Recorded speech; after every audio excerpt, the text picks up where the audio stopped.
नमस्कार मंडळी, स्वागत आहे तुमचं सगळ्यांचं आपल्या लाडक्या युट्यूब चॅनलमध्ये. व्हिडिओ नसाल तर व्हिडिओ लाईक करा आणि चॅनलला सबस्क्राईब करून सोबतचं बेल नोटिफिकेशन ऑन करायला विसरू नका आणि ह्या व्हिडिओला हाईप नक्की करा आणि हा व्हिडिओ शेवटपर्यंत पण नक्की पहा.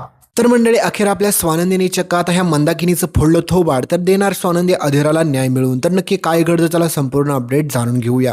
तुम्ही पाहिलंच असेल मित्रांनो की हे मंदाकिनीची आता पूर्णपणे हद्दपार झालेली आहे, कारण की ती ज्या प्रकारे तुम्ही पाहिलं असेल की अधीरासोबत कशी वागती, त्याच्यामुळे खूप लोकांना राग येतोय तिचा. तर दुसरीकडे आता मल्लिका काही शांत बसत नाही, कारण की मल्लिका म्हणते की काही जरी झालं ना तरी त्या स्वानंदीला धडा शिकवल्याशिवाय मी शांत बसणार नाही. तिच्यामुळे माझ्या आप्पीवरती आज जी काही वेळ आली ना, फक्त तिच्यामुळे आली. कारण की माझ्या आप्पीची आज सगळ्यांसमोर नाचक्की झाली आणि समोर पण चक्क आमच्या विरोधात उभा राहिला. हे सगळं पाहून मात्र आता मल्लिका पूर्णपणे चिडलेली असते. तर मल्लिका म्हणते की त्या स्वानंदीचा मी असा बदला घेईल ना की तिने स्वप्नात पण कधी विचार केला नसेल. तर पुढे आता ही मल्लिका खूप सारी प्लॅनिंग आणि कट कारस्थान आपल्या स्वानंदीच्या विरोधात करताना तुम्हाला पुढे पाहायला भेटणार आहे. तर पुढे आता अधीरामध्ये आणि मंदाकिनीमध्ये जोरदार भांडण होतं आणि तुम्ही पाहिलेच असेल की ज्या प्रकारे मात्र अर्पिता तिच्या सासू सासऱ्यांसोबत वागली होती, त्याच्यामुळे मात्र आपल्या स्वानंदीनेच ते सगळं एक्सपोज केलं. हे तुम्ही पाहिलं असेल चांगल्या प्रकारे. पण मात्र आता त्याच्यानंतर मात्र मल्लिकाचा राग साहजिकच आहे, तिला भरपूर राग येणं. आणि त्याच्यानंतर आता सोबतच मात्र ती सुष्मिता, अंशुमन आणि मल्लिका तिघेजण मिळून देखील आपल्या स्वानंदीची वाट लावायला सुरुवात करतात. आणि बिचाऱ्या स्वानंदीला वाटत असते की आता सगळेजण सुधारले असतील आणि कोणी अशा प्रकारे आता काही चुकीचं वागणार नाही. पण ती अर्पिता तिकडे जाऊन पण आता पहिल्यासारखंच करायला परत सुरुवात करते. तर पुढे आता समरला खूप गिल्टी फील होत असतं. त्याला वाटत असतं की माझी बहीण अशी वागूच कशी शकते, आम्ही कुठे कमी पडलो असेल. तर पुढे आता स्वानंदी आपल्या समोरची समजूत काढते आणि म्हणते की राजवाडी तुमच्यामध्ये काही चुकच नाही, त्याच्यामुळे तुम्ही स्वतःला दोष देणं तर पहिली गोष्ट बंद करा. तर पुढे समर स्वानंदीच्या प्रेमाला तर आता जास्त भर येईल. पण मित्रांनो, बिचाऱ्या अधीराच्या आयुष्यामध्ये आता संकटापाठीमागे संकटच येतात. कारण की ही मंदाकिनी ज्या प्रकारे वागते ना, ते पाहून तुम्हाला पण प्रचंड राग येत असेल. कारण की ह्या मंदाकिनीने आता खूप समजून घेणं गरजेचं आहे आपल्या अधीराला, पण मात्र ती अजिबात पण घेत नसते. आणि त्याच्यामुळे मात्र आता अधीराला पण खूप प्रचंड राग येत असतो. तर अधीरा म्हणत असते की आता मी खूप सहन केले रोहन, आता मी सहन करू शकत नाही. कारण की आई कशा वागतात तू पाहिलंस ना. कारण की सगळ्या लोकांसमोर माझ्या बहिणीसोबत काय घडलं, माझ्या कुटुंबासोबत काय घडलं, त्या सगळ्या लोकांना ओरडू सांगितलं. मग यामध्ये माझ्या कुटुंबाची इज्जत गेलीच ना. त्याच्यामुळे आईंचं हे पूर्णपणे चुकीचं आहे.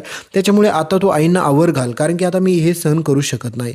तर रोहनचे बाबा किती चांगले आहेत तुम्हाला माहितीच आहे. ते अधीराला कायम समजून सांगत असतात आणि समजून घेत पण असतात. तर पुढे आता चक्क स्वानंदी परत आता अधीराला भेटण्यासाठी घरी येते. त्यावेळेस मात्र तिच्या आईचे परत तसेच चाललेले नाटकं पाहून आता स्वानंदीच्या पायाखालची माती सरकते.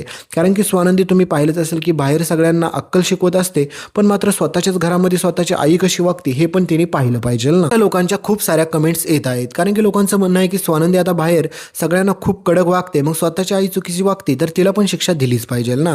कारण की अधीराची बाजू जर सत्तेची आहे तर मात्र आता स्वानंदीच्या आईची तर पूर्णपणे चूक आहे.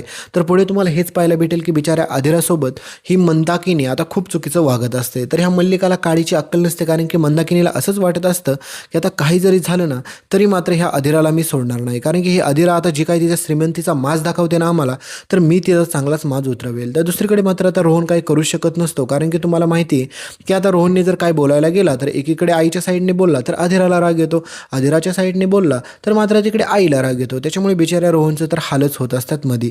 पण पुढे आता आपली स्वानंदी कशा प्रकारे आता ह्या मंदाकिनीला चांगल्याच प्रकारे तिची जिरवते आणि सगळ्यांसमोर मंदाकिनीच्या पुढे कानाखाली मारताना तुम्हाला पाहायला भेटेल. आणि त्याच्या पाठीमागचं कारण तुम्हाला माहिती आहे का? कारण की ही मंदाकिनी चक्क आपल्या अधीरा आणि रोहन ह्या दोघांचं नातं तोडायचं याच्या आधीच तिने खूप वेळा प्रयत्न केला, हे तुम्ही पाहिलं असेल.